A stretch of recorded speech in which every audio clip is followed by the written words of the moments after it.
Boa noite. É com muita alegria e sob as bênçãos do nosso Mestre Jesus que estamos iniciando as nossas atividades de hoje.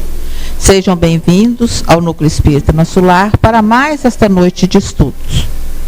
Compete-nos sempre lembrar, a todos a necessidade de nos mantermos cautelosos, quanto ao contágio com a coronavírus e nos mantermos precavidos, com respeito à asepsia, principalmente das mãos. Vamos fazer a nossa parte. O uso de máscaras dentro da casa espírita não está sendo obrigatório, porém, nós pedimos para aqueles que apresentarem algum sintoma de gripe que, por favor, utilizem a máscara, tá? A programação do Núcleo Espírita Nosso Lar, nós temos uma extensa programação durante a semana, ela está sendo exibida no telão, antes das nossas atividades. Porém, na secretaria tem uma programação impressa para quem quiser levar para casa para estar relembrando. E gostaríamos de acrescentar também que no dia 4 de fevereiro estará sendo feita a inscrição para o curso de gestante que será realizado aqui na casa. Gostaríamos que vocês nos ajudassem a divulgar, aqueles que vocês conhecerem, então nos ajudem a divulgar a inscrição às 9 horas, Lilian? A partir de 9 às 11, no dia 4, de 9 às 10h30, no dia 4 de fevereiro, tá? Para que a gente possa iniciar as nossas tarefas com harmonia, nós vamos pedir ao nosso companheiro José Eustáquio que faça por nós uma prece. Todas as nossas atividades espíritas tem como praxe nós iniciarmos com uma oração, com a prece.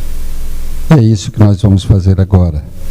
Vamos elevar o nosso pensamento, pedir a Jesus que abençoe o nosso trabalho, esta casa, a proposta de trabalho, de estudos desta casa. Abençoe o expositor e todos nós, para que nós possamos abrir o nosso entendimento e assim compreendermos a mensagem que nos for passada. Mestre Jesus, temos a certeza de que está presente e podemos contar contigo. Com esta certeza, nós pedimos que os mensageiros espirituais que nos assistem sempre possam estar aqui conosco, nos iluminando, nos orientando no desenvolvimento das atividades desta noite e principalmente trazendo do laboratório divino os recursos necessários ao nosso equilíbrio mental, espiritual, físico, que nós estamos precisando para a nossa caminhada, para a nossa vida, para o nosso existir. Senhor, abençoa, Senhor, a todos nós, hoje e sempre. Nossas palestras são inspiradas no livro Vinha de Luz. E o assunto hoje é relativo ao capítulo 57, cujo título é Não te Evangelho de Mateus, capítulo 6, versículo 13. Lembramos a todos que no nosso canal do YouTube, Núcleo Espírita Nosso Lar, há o catálogo de diversas palestras. Inscreva-se, ative o sininho para ser notificado de novas palestras e deixe o seu comentário.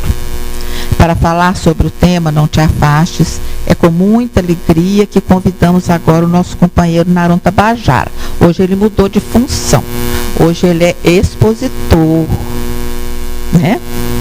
que é colaborador aqui do Núcleo Espírita Nosso Lar. Seja muito bem-vindo, Naron. Boa noite, pessoal. Boa noite. Sejam muito bem-vindos aqui no Núcleo Espírita Nosso Lar, ok? Toda semana nós ouvimos aqui e vemos a dona Ângela falar sobre o livro Vinha de Luz, não é isso? Que as nossas palestras são inspiradas no livro Vinha de Luz. E são mesmo. Mas o que é o livro Vinha de Luz? O livro Vinha de Luz foi editado em 1951, há 72 anos. Tá? Eu tinha 7 anos na época que ele foi editado.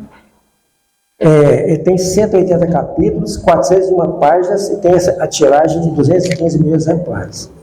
Se nós pegarmos qualquer página, qualquer capítulo do livro Vinha de Luz, seria a mesma coisa de dizer assim, olha, o Emmanuel acabou de digitar isso aqui para o Chico Xavier, de tão atualizado que é. Né? Tudo, aliás, tudo da divindade, tudo de Jesus, é tudo atualizado, não tem nada ultrapassado. Né? Os ensinamentos de Jesus, as coisas de Deus, são coisas perenes, imutáveis. Então, eu acho fantástico editar, preparar os slides para passar aqui, porque eu aprendo muito só de fazer esse serviço. A gente sempre aprende, né, quando a gente insiste e quer fazer as coisas, né? E o tema de hoje é esse aqui, não te afastes. Que é, mas livra-nos do mal, está numa passagem de Jesus, no Evangelho de Mateus, capítulo 6, versículo 13. Veja bem, só o começo.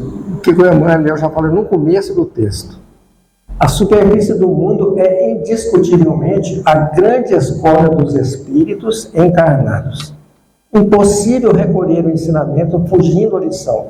Ninguém sabe sem aprender. E é verdade. Nada nos é dado de mão beijada. Nada cai do céu para nós. Jesus, Deus nos provê de tudo. Mas compete a nós o esforço, o interesse e a persistência em querer aprender, em lutar, insistir. Só assim conseguiremos as coisas. Muitas vezes a gente fala assim, mas aquela pessoa ali, ela é superdotada, porque ela faz coisas assim que eu nunca pensei em dar conta de fazer. Mas se a gente pudesse, né, se nós pudéssemos virar a página, voltar uma página, iríamos ver que atrás de tudo aquilo ali tem uma luta imensa. Tem um esforço muito grande para poder conseguir atingir aquele objetivo daquilo que nós estamos vendo.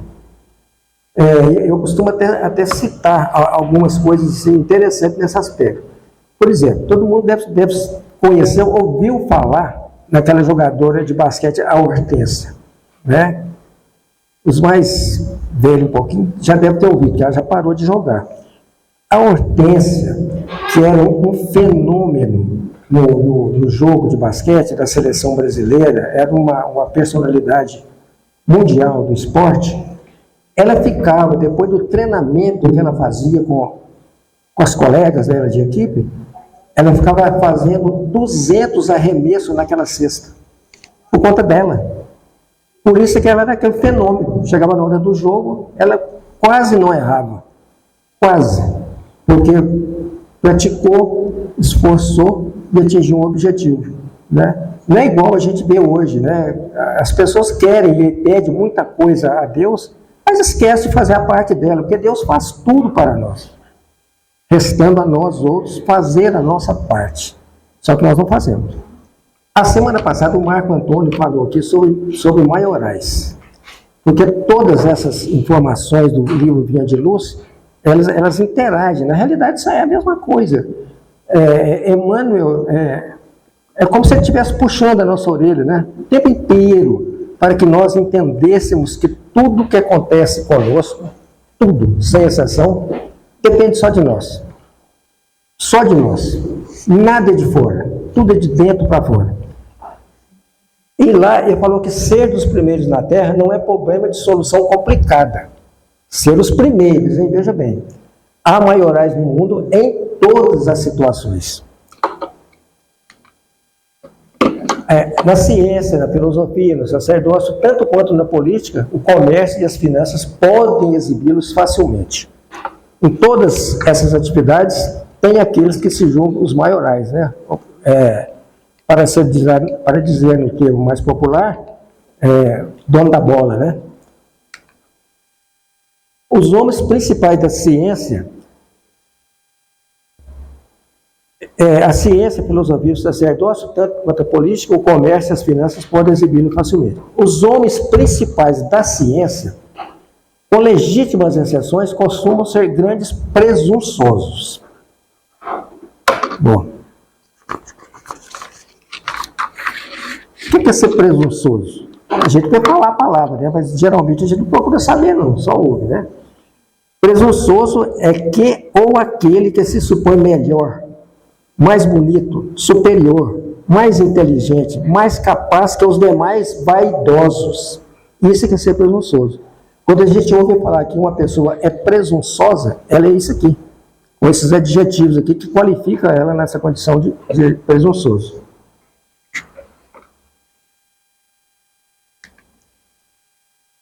Os da filosofia, argutos e sofistas do pensamento. Arguto significa capaz de perceber rapidamente as coisas mais sutis, de espírito sagaz, quer dizer, um espertalhão, né? Os do sacerdote, fanáticos com preensão da verdadeira fé. Preensão é um ato ou efeito de agarrar, pegar, segurar. Em política, muitos dos maiorais são tiranos. Isso aí é uma coisa, gente, longe de falar qualquer coisa de política, que não é o caso nosso aqui, isso não interessa. Tá? A política não é coisa que a gente fala aqui na Casa Espírita, porque cada um tem suas preferências e a gente respeita o direito de todos de ser o que quiser ser. Mas a gente assiste hoje uma verdadeira tirania na política. Pessoas que não respeitam, que agem por conta própria. Então, a gente vê tudo isso hoje acontecendo. No comércio, inúmeros são exploradores. E como tem exploradores no comércio? Pessoas que exploram o outro impiedosamente, visando simplesmente o bem da própria pessoa, nunca satisfazendo o outro em qualquer coisa que seja. E das finanças, muitos deles não passam de associados das sombras contra os interesses coletivos. Não pensa no interesse coletivo, a pessoa só pensa nela, só vê ela na frente, os outros é que se danem com a situação. Então, ser dos primeiros, no entanto, nas esferas de Jesus sobre a terra, não é questão de fácil acesso à criatura vulgar. O ser vulgar, por exemplo, ele não entende isso, não está ao alcance dele. Porque tudo que eu vou falar aqui hoje, viu, gente? Tudo que eu vou falar aqui hoje vai resumir numa só palavra. E a palavra é... Adivinha? Ninguém arrisca não, eu vou falar aqui hoje. Educação. A palavra é educação. Onde não tem educação, não tem nada. Não tem respeito, não tem sabedoria, não tem crescimento, não tem evolução, não tem nada.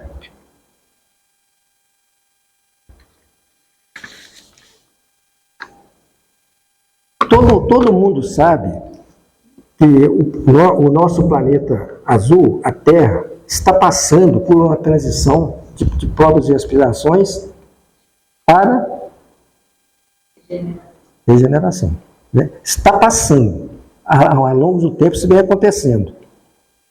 Se nós observarmos bem, veremos que estão reencarnando aqui na Terra uma pleiade de espíritos já bem desenvolvidos.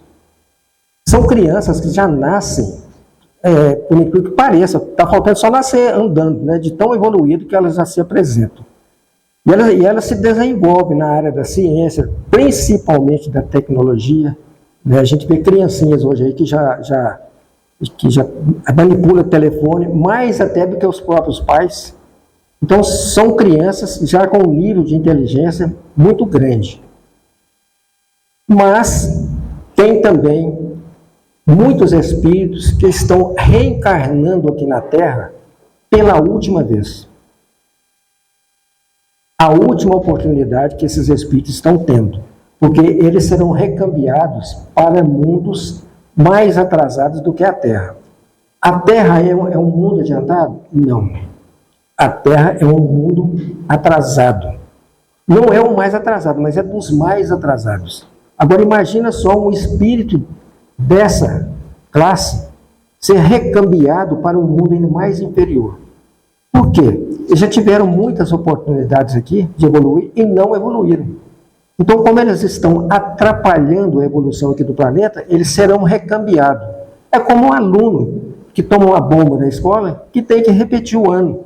Ele vai lá, repete, aprende, depois ele volta. Não é assim que acontece na vida de todo mundo? Então, esses espíritos também, eles estão passando por essa situação, né? Faz parte dessa mudança que o planeta está passando por ele.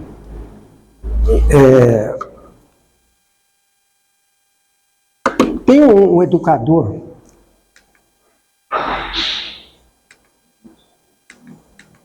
esse aqui, o Jean Piaget. Ele é um suíço. Ele desenvolveu, ele é biólogo, mas se notabilizou na área da educação. Então, dentre várias coisas que ele fez, ele criou 3 sistemas de evolução do ser humano. Um que chama anomia, heteronomia e autonomia. São os 3 estágios que o ser tem que passar. Se nós pegarmos lá, por exemplo, aqui na anomia, a anomia é a negação de tudo.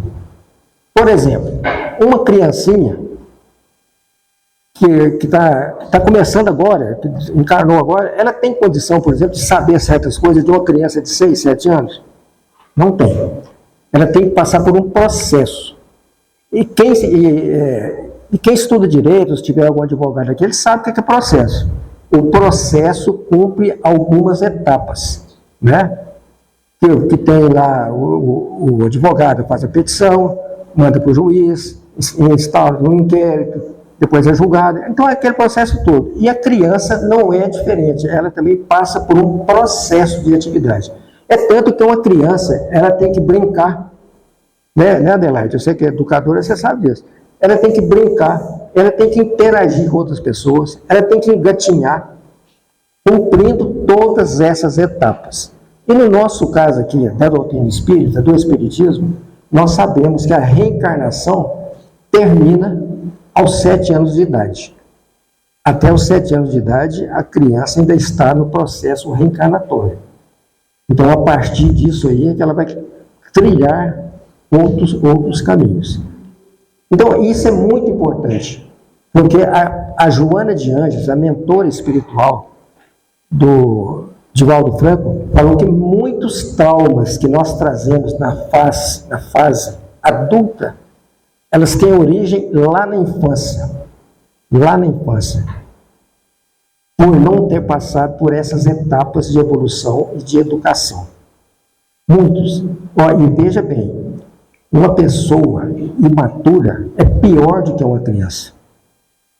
A imaturidade é uma coisa triste. Então a criança, ela tem que passar por todos esses caminhos. Ela tem que trilhar todos os caminhos. Ela tem que conviver com outras crianças. E vai aprendendo. Só que nessa fase, você pega uma criança, por exemplo, ela acha que ela pode tudo, que ela é dona de tudo. Porque tudo que ela pega, ela leva à boca. Tudo isso. Estou passando isso lá, né, com a netinha, que nasceu agora recente, né? Tem 8 meses. Então, tudo que ela pega, ela leva à boca. Por quê? É uma maneira de mostrar que a criança acha que aquilo tudo é dela, que é o mundo dela, que ela é dona de tudo. É uma fase que a criança começa a passar. Depois dessa evolução, tem a heteronomia. É a lei, a regra vem do exterior. Hétero é o diferente. Então, nessa fase, se a pessoa não absorveu bem aquela primeira fase e passa para essa, ela vai se dar mal também nessa fase aqui.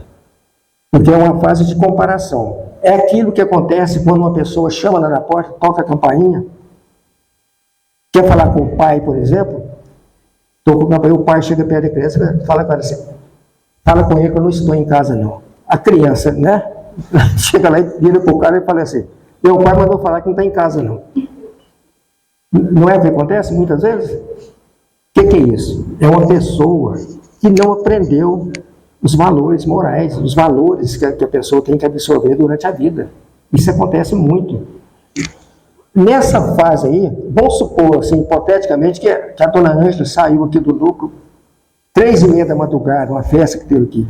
A gente festa aqui no grupo 3h30 da madrugada é meio difícil, né? Mas vamos supor.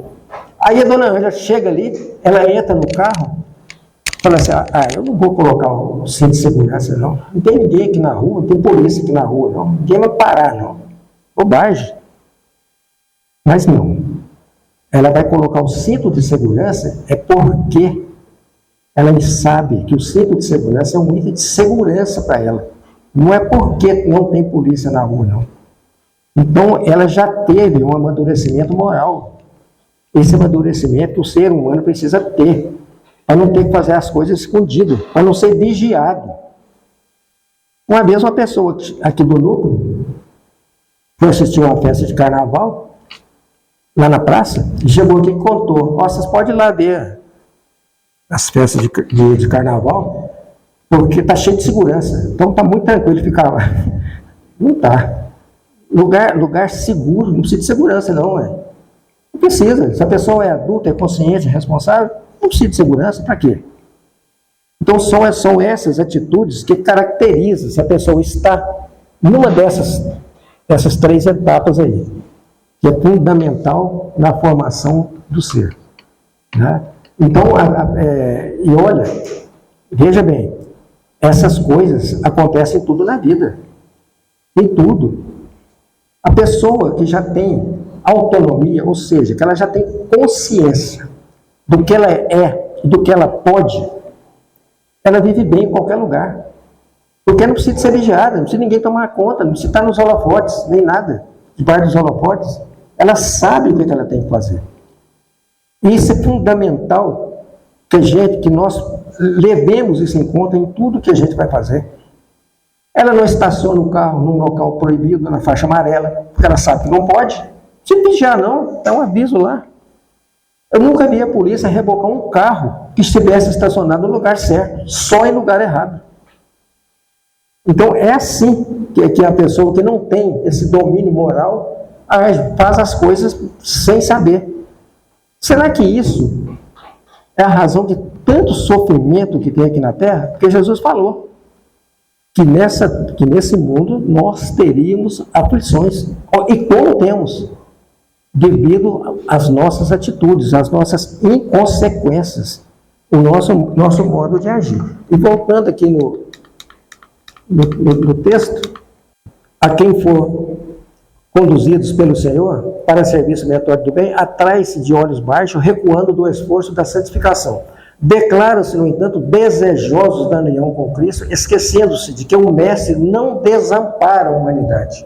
Estimam, sobretudo, a oração, mas repetindo aos sublimes palavras da prece dominial, ouvido que Jesus rogou ao Senhor Supremo nos libertar do mal. Olha bem o detalhe. Mas não pediu o afastamento da luta. Todo mundo roga a Jesus para nos libertar do mal. E ele, com toda certeza, trabalha nesse sentido, para que nós possamos nos sentir melhor.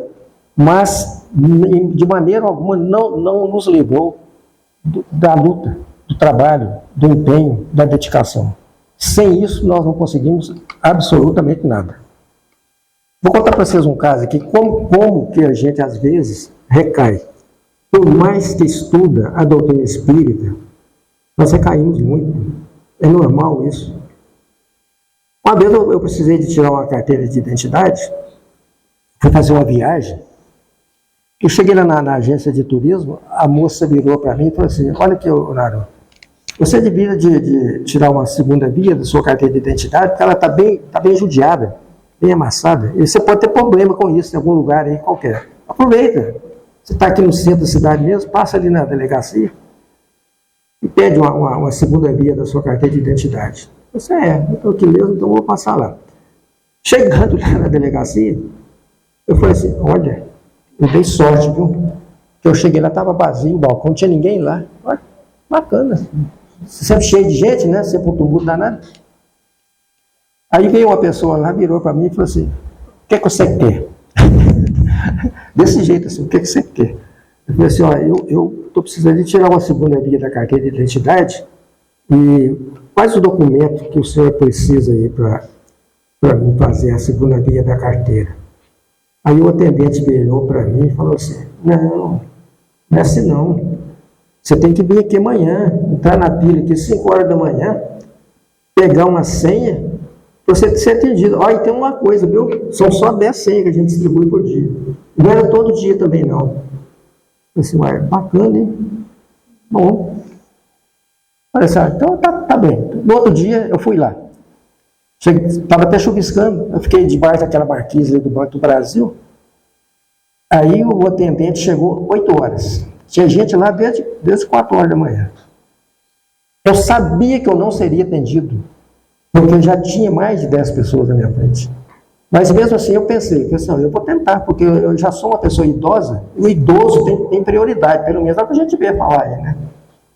O idoso, o deficiente físico, a gestante, uma série de pessoas que têm dificuldade com mobilidade, são prioritariamente atendidos. Eu fui nessa esperança de ser atendido, né? O rapaz chegou, demorou mais uns 10 minutos, ele abrir, o bicho abriu e voltou e distribuiu as 10 senhas. Assim, acabou. Eu estava lá atrás. Eu falei, não é possível isso. Não pode uma coisa dessa, está errado isso.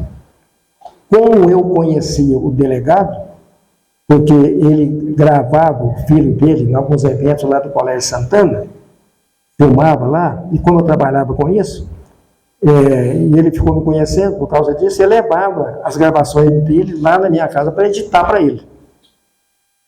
Eu falei assim, eu vou lá conversar com o delegado, não custa nada.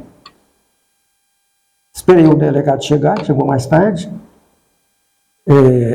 e a sala dele era lá no fundo, onde é a delegacia até hoje, lá no fundo. Perguntei se era preciso marcar lá, agendar com ele, eles falaram, não, você pode ir lá direto. Quando eu cheguei lá na porta, ele me conheceu, porque eu já fazia trabalho para ele. Eu falei, entra, vem cá, o que está vendo? O que você precisa? Expliquei para ele sobre a carteira de identidade. Ele me explicou, ele disse para mim o seguinte, olha, Naru, nós estamos tendo dificuldades aqui com funcionários, que a Secretaria de Segurança não disponibiliza pessoas para trabalhar aqui na delegacia de Itaúna. Então, nós estamos, a título de colaboração, o prefeito está disponibilizando funcionários da prefeitura para fazer esse trabalho aqui para nós. Mas vem cá, vamos lá. Ele me chamou, o delegado. Aí nós fomos lá na sala, ele chamou o rapaz e falou assim, olha, esse caso aqui, era um caso, esse caso aqui é daqueles que nós temos que atender. Desse jeito como o rapaz lá. Mas, tudo bem, ué. Aí mudou a figura, né? O funcionário disse para mim, você volta aqui amanhã para me colher suas digitais, não era aquelas almofadas, né? Que você sujava a mão. Eu quero tirar a carteira de identidade também da minha mulher. Eu falei, vem cá amanhã. No outro dia eu fui lá. Ele colheu as digitais e falou assim, dentro de uma semana a carteira está pronta. Tudo bem. Passou uma semana, fui lá na delegacia e realmente estava pronta, com a carteira na mão. A da minha esposa, a Célia, demorou mais uma semana, mas também ficou pronta. Beleza. Que ótimo, né? Fui lá e resolvi o problema que eu tinha com ele. Depois é que a ficha caiu, eu fui analisar. Está certa a minha atitude? É uma atitude correta? É assim que a gente consegue as coisas? Eu fiz igual a maioria dos espertalhões faz. Eu entrei naquele time, viu, Zulamir, que fura a fila para tomar vacina, fila de transplante, tudo enquanto há. Não é assim. A minha atitude não foi a atitude correta, porque eu ocupei o lugar de um outro que talvez precisasse muito mais do que eu. Talvez precisasse mais do que eu, mas eu não pensei na hora, né? E aquilo passou a me incomodar muito, porque se eu tivesse feito isso, e a minha atitude tivesse contribuído para melhorar o atendimento de um modo geral, aí sim, aí eu estaria fazendo uma coisa que é correta. Mas não, eu fui egoísta, eu resolvi o meu problema e os outros é que se dane, né? Era assim, eu não fui com essa intenção, não. É por isso que Paulo falou, o bem que eu quero fazer, eu não faço. Mas o mal que eu não quero, eu faço. Né? Eu queria fazer o bem, mas não fiz não. Mas o mal que eu não queria, eu fiz. Agora, resta o consolo. Que quando eu fiz isso, eu não pensei. Porque se eu tivesse pensado, eu não teria feito. Mas como tudo na vida é um aprendizado, né? Nós estamos aqui para aprender, então serviu de uma lição muito grande para mim, de não ultrapassar os limites das coisas, de pensar. E nós temos que pensar antes de agir. Não é porque eu sou espírita que eu tenho que ser bonzinho, tenho que ser melhor do que os outros, não. Não é isso. Mas eu tenho que me esforçar para ser melhor. Questão 642. Bastará não fazer o mal para ser agradável a Deus e assegurar sua posição futura? Não. É preciso fazer o bem no limite de suas forças, porque cada um responderá por todo mal que resulte do bem que não haja feito. Quem não agiu dessa forma, vai responder pelo que fez, pelo bem que deixou de fazer. Poderia ter feito um bem. Claro, lá no caso da carteira, por exemplo, eu poderia ter, inclusive, reivindicado o meu direito de ser atendido primeiro. Eu tenho direito, quando eu sou uma pessoa idosa, de passar na frente dos outros. Né? Eu não estaria infringindo nada, de forma alguma. Mas não. Eu aceitei a situação. Agora, na questão 643, haverá pessoas que, pela sua posição, não tenham possibilidade de fazer o bem? Não há ninguém que não possa fazer o bem. Só o egoísta não encontra jamais oportunidade. Bastará estar em relação com outros homens para encontrar a ocasião de fazer o bem, e cada dia da vida dá oportunidade a qualquer que não esteja cego pelo egoísmo. Porque fazer o bem não é só ser caridoso, mas ser útil na medida de vosso poder, todas as vezes que vosso concurso pode ser necessário. E mais, Santo Agostinho também falou, está lá no Evangelho segundo o Espiritismo, que o ideal é quando nós chegarmos no fim de uma jornada, no final do dia, fazermos um balanço. Conosco mesmo, fazer uma pergunta conosco mesmo. O que eu fiz hoje? Será que eu prejudiquei alguém com as minhas atitudes? Será que eu fui injusto com alguém? Deixei de ouvir alguém que me dirigiu a palavra por algum motivo, alguma coisa? Santo Agostinho recomenda isso. Para que nós possamos fazer um balanço do que nós fizemos naquele dia. Então, tudo que nós precisamos para o nosso crescimento se encontra. A doutrina espírita tem resposta. Porque muitas pessoas, acho que a maioria vieram de outras religiões, vieram para a doutrina espírita, porque foi aqui que obteve respostas para as dúvidas que tem. E é bom, é gratificante ver isso, quando a gente tem respostas e tem as coisas para nos balizar, para nos orientar no curso da vida.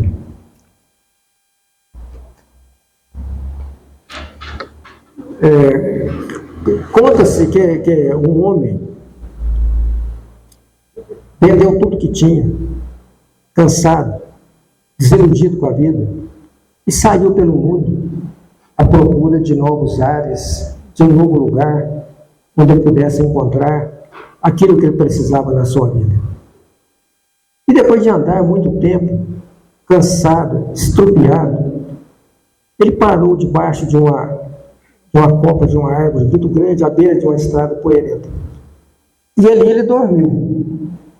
Dormiu e sonhou. Sonhou que estava numa praça repleta de gente, alguns carregando até caixotes nas costas, muito movimentado. E de longe ele observou uma placa luminosa, onde é que estava escrito: Loja de Deus. E sem que ele desse conta, ele foi atraído na direção daquela placa que chamou a atenção dele. E ainda, movido por essa força, por essa energia, ele adentrou a loja. E lá foi recebido por uma pessoa Um ser angelical, muito, muito bom, muito correto, muito educado. E aí o moribundo perguntou lá para o atendente: eu não sabia que existia uma loja de Deus aqui na Terra. E o atendente respondeu: muita gente não sabe das coisas de Deus aqui na Terra mesmo. Não sabe. E ele perguntou: mas afinal de contas, o que tem aqui nessa loja? O que vocês vendem aqui? E o atendente falou: aqui a gente vende de tudo. Aí o estropiado falou assim: mas espera aí, vende de tudo como? Aqui a gente vende de tudo. O que você quiser, você encontra aqui nessa loja. Aí ele perguntou: mas o que vocês têm aí para me oferecer? Ele falou: aqui temos conhecimentos libertadores, informações edificantes, sabedoria plena, virtudes iluminativas, fé inabalável, esperança, harmonia, paz, saúde, muito amor, felicidade, vida e vida em abundância. Mas espera aí, mas e quanto custa isso? O atendente falou: aqui tudo é de graça. Aí o moribundo falou assim: você está de brincadeira comigo, né? Porque eu vendi tudo que eu tinha. Embrenhei nesse mundo afora aí, passei por muitas dificuldades, agi incorreto com muitas pessoas, levei uma vida mundana, e agora eu chego aqui e você fala que tudo aqui nessa loja é de graça, tudo isso que você me ofereceu não tem custo. Como assim?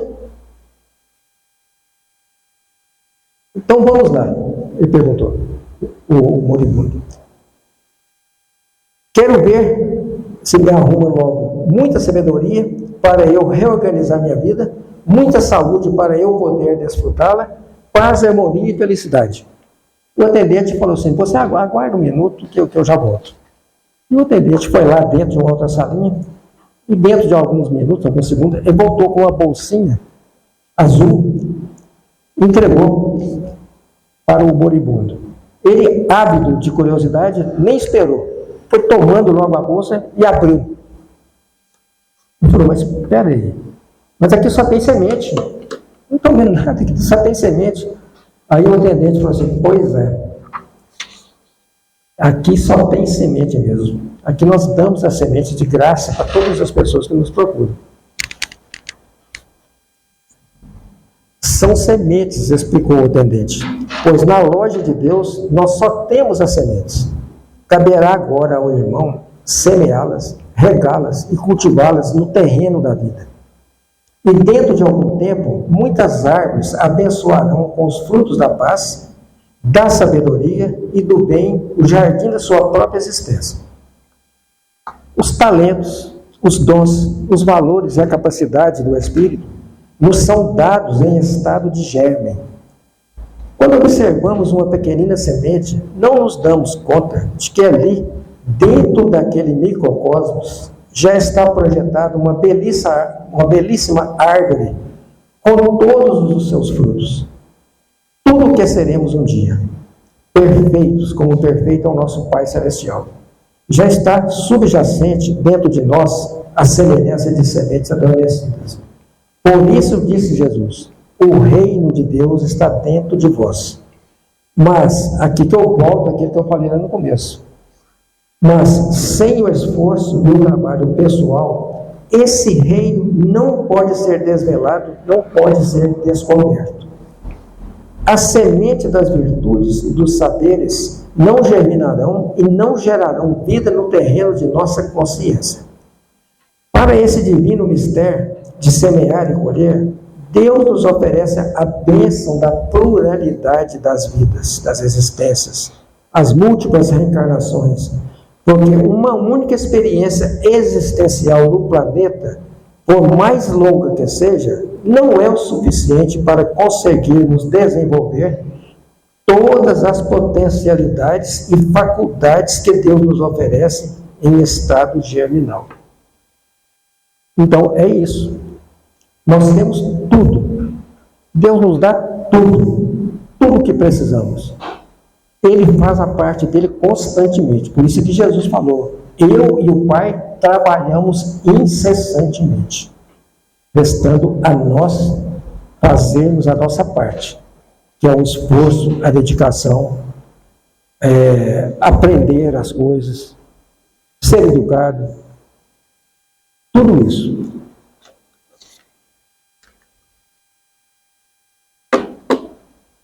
Lá no Livro dos Espíritos, como pode se distinguir o bem e o mal? O bem é tudo aquilo que está conforme à lei de Deus, e o mal, tudo aquilo que é dela se afasta. Assim, fazer o bem é se conformar com a lei de Deus, e fazer o mal é infringir essa lei.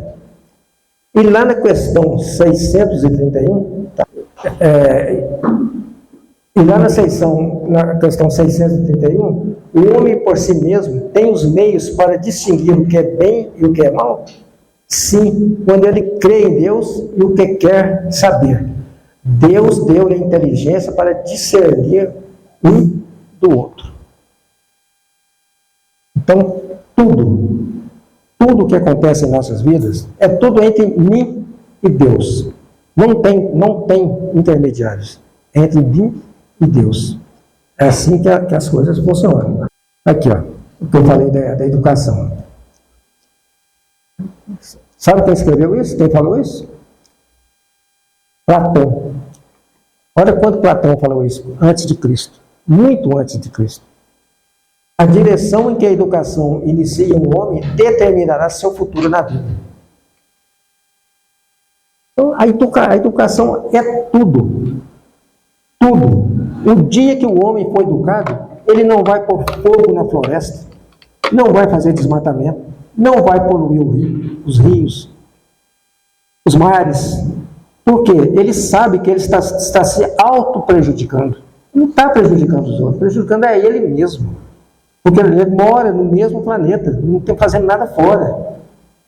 O homem só atira fogo na floresta, nas matas, é porque ele não tem cultura, não tem educação. Ele não sabe as consequências disso.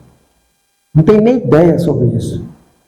Porque tem outra frase também do Platão que ele fala que é preferível a ignorância absoluta do que a inteligência em mãos que não são habilitadas. Preferível a ignorância absoluta. E é mesmo. Vocês já imaginaram Hitler? Que foi uma inteligência suprema para poder fazer as coisas que fez. Até para fazer um mal, a pessoa tem que ser educada. Tem que ter conhecimento. Educação no conhecimento. Porque se não tiver, também não faz. Por isso que o Platão falou, né? É melhor a ignorância absoluta do que o conhecimento em mãos inadequadas. Seria melhor que Hitler tivesse sido ignorante. Nós temos meios de comunicação maravilhosos, porém vejam como têm sido usados. São usados, na maioria das vezes, para dizerem nada, apenas futilidades. A maioria das coisas que a gente vê hoje na internet, a maioria são futilidades. Tem muita coisa boa na internet. A internet é uma descoberta fantástica. Para mim, é uma das mais fantásticas que tem.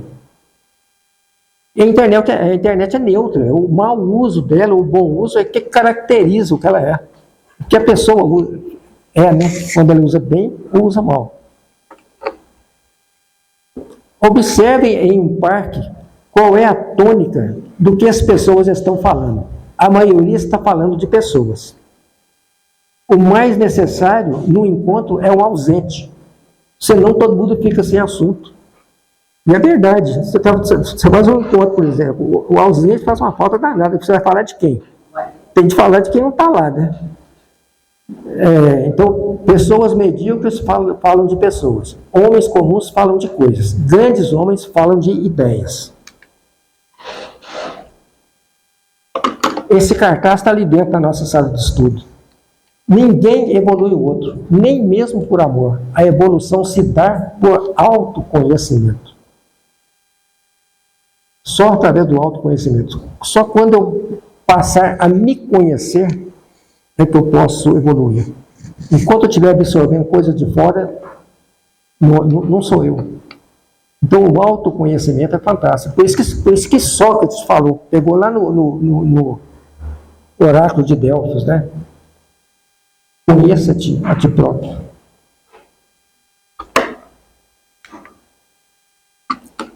Tudo tem uma razão de ser. E nada acontece sem a permissão de Deus. Tudo. Tudo que está acontecendo.